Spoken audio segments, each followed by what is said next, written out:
They're there for you. Check it out. Hey, I want to ask you about Trish Stratus. It comes out that she was backstage at the Mayhem pay-per-view, and she's been talking to Terry Taylor about coming into WCW. That's Raven, bullshit right there, Conrad.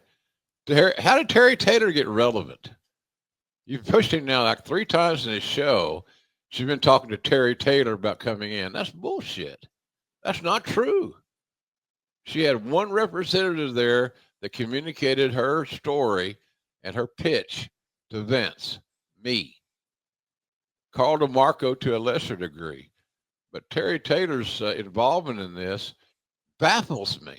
Jim, I got a question for you. How did you know what Terry Taylor was doing in WCW since you weren't fucking there? I know that her time she invested in WCW was limited. Her goal all along was to come join our team. And but what I'm saying is he's trying to get her to come to WCW. Raven had tried previously to get her to come to ECW, and she winds up coming in and signing a deal with you guys, a developmental deal.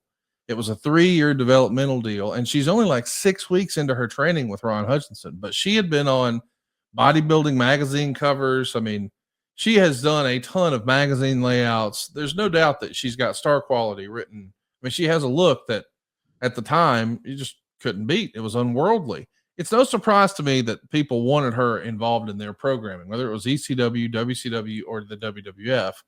But did you think, there's that contract with good old JR that she was happy to sign.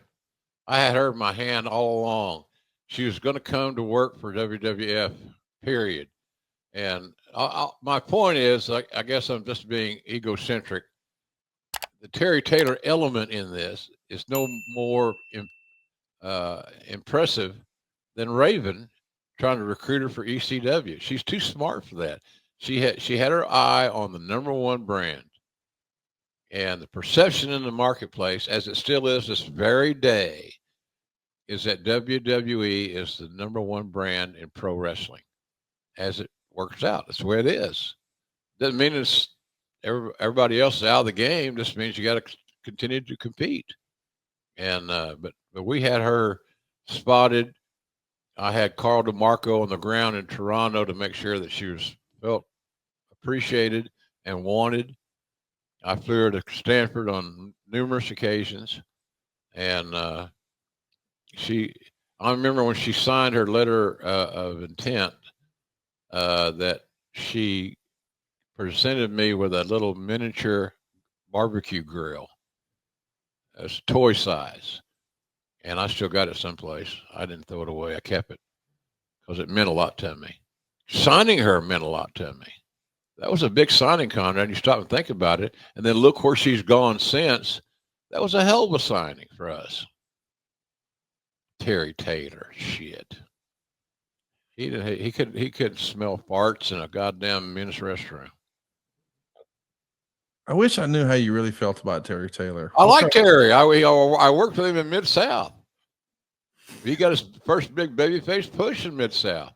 I got no issues with Terry Taylor, but guys getting credit for doing a job that they really didn't do. I didn't give him any credit. I said he was trying to sign him to WCW, and you beat him, and you made sure you double reminded everybody. I beat his ass with this very shovel. Watch how deep I can dig and bury this nothing happening motherfucker named Terry Taylor. That boy. There you go. Good job, Connie. Let's talk about somebody else that, boy, had to get you fired up back in the day. You actually make your first reference to the whole Oklahoma parody. You did an interview with Mike Mooneyham on November 21st. It comes out on the Charleston Post and Courier column that Mooneyham wrote for decades. Yeah, it was. I always read that. Did you read that? I did. I mean, Mike's just an OG. He's one of the great guy. Oh, what a great guy. You wrote, obviously I was busy when it was on. I don't plan on checking it out. We're talking about the Oklahoma parody. I don't plan on responding to it.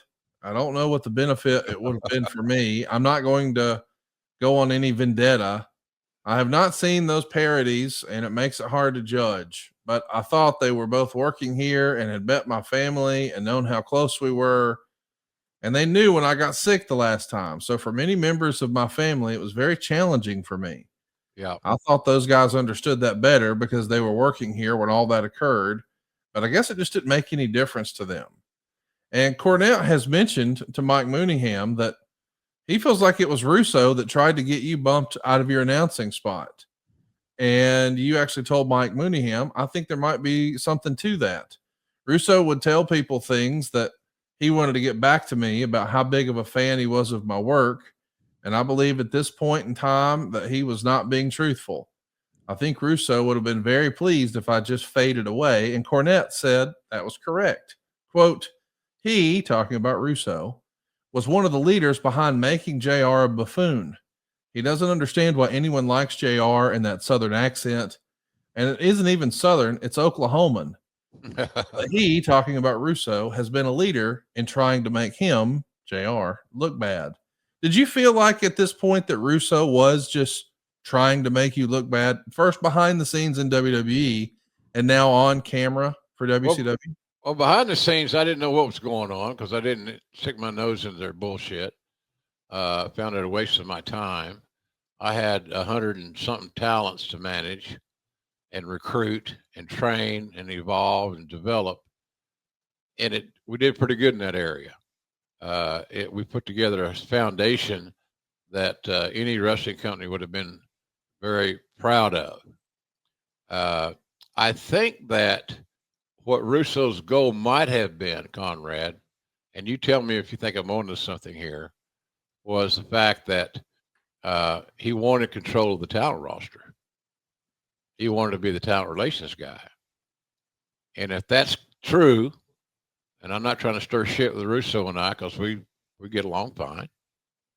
A lot of those old animosities, and it's a good lesson for all of us out there, kids. Don't bring your grudges with you on an everyday basis. Goddamn, deal with them, snuff them out, and move on. You'll be happier and happy that you did. But I think that he just really wanted to be in charge of the talent roster. And I had made relationships in that talent roster. Think about it. I'm the guy that gave a lot of those fellas their jobs. Yeah. And now they're making more money than they've ever made in their entire life. They're overwhelmed with the cash that they're making.